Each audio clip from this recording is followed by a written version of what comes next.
Umaabot na sa 1,500 ang bilang ng mga nagpaparehistro, kabilang ng mga nagpapaayos ng kanilang mga pangalan na status at iba pa para sa Barangay Sangguniang Kabataan Elections o BSKE sa bayan ng Lingayen. Ayon sa naging panayam kay Attorney Mark Kevin Pastrana, ang sinamang COMELEC officer ng COMELEC Lingayen na hindi na sila nagkaroon pa ng satellite voters registration sa mga eskwelahan dahil sa unang araw pa lamang ay marami ng mga kabataan na ang nagtungo sa kanilang opisina para magparehistro. Kaya naman upang makater lahat ng application ay direkta sa tanggapan na lamang.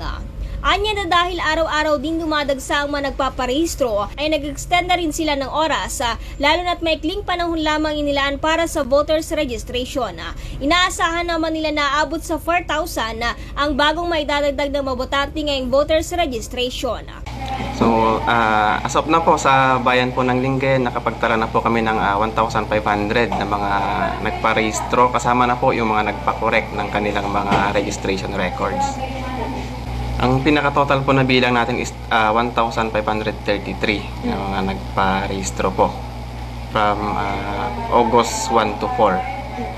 Ang pinakamalaking datos po is yung mga kabataan, 15 to 17 years old.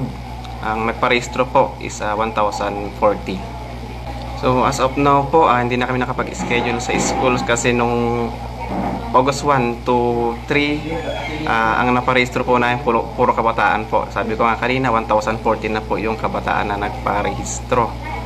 So yun po, halos na-cater na po namin sila. Kasi po walang klase nga nung August 1, 2, and 3. So yun po, nagkaroon sila ng time para makapagparehistro.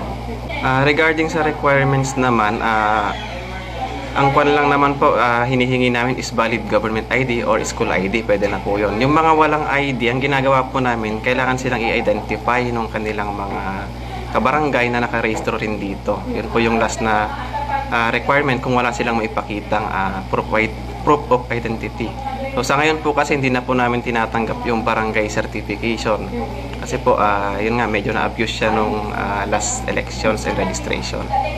So sa ngayon, medyo konti lang po yung mga nagpapa-reactivate. Kasi nabanggit ko nga kanina, halos kabataan po yung nagparami sa mga nagpaparehistro. So 15 to 17, 1,000 plus na. So yung mga nagpapa-correct po, halos hundreds lang po yung panpalang nag-file ng kanilang correction. Usually po yung sa pangalan, birthday, ganun po yung pinapa-correct nila. Rough estimate po namin, baka makaabutin po kami ng 4,000 po na registered voters, additional registered voters po dito sa Lingayen. So based po sa COMELEC resolution, ang oras po ng registration is 8 to 5 PM lamang po. However, kami po dito sa Lingayen, pag mahaba po yung pila, sinisiguro po namin na makater pa rin namin kung yung mga lahat na nakapila. So, ang rule kasi, sa last day lang dapat i-apply yung 3 PM, magka-cut off na kami ng nakapila. However, dito po ginawa na namin na i-cater sila para po hindi na sila dumagdag sa mga magpaparehistro pa the next day. Opo, expected na ho yan na abutin ulit kami ng gabi pag marami pong magpaparehistro. However, ina-encourage ko nga po yung mga magpaparehistro na pumunta na ho ng mas maaga. Huwag na ho nilang antayin yung last day kasi po hindi po, kung marami po sila masyado, hindi namin sila makikater. So, sa mga hindi pa po nakakapagparehistro, inaanyayahan po namin kayo na pumunta po sa mga tanggapan ng COMELEC kung saan po kayo nakatira. Magdala lamang po kayo ng inyong valid identification, i-xerox po ninyo. So, open po kami from 8 to 5 and we encourage na pumunta po kayo ng maaga para po makapagparehistro po kayo.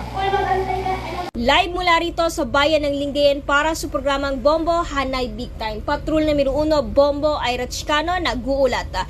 This is Bombo Radio Philippines, the #1 and most trusted source of news and information. Basta Radio, Bombo!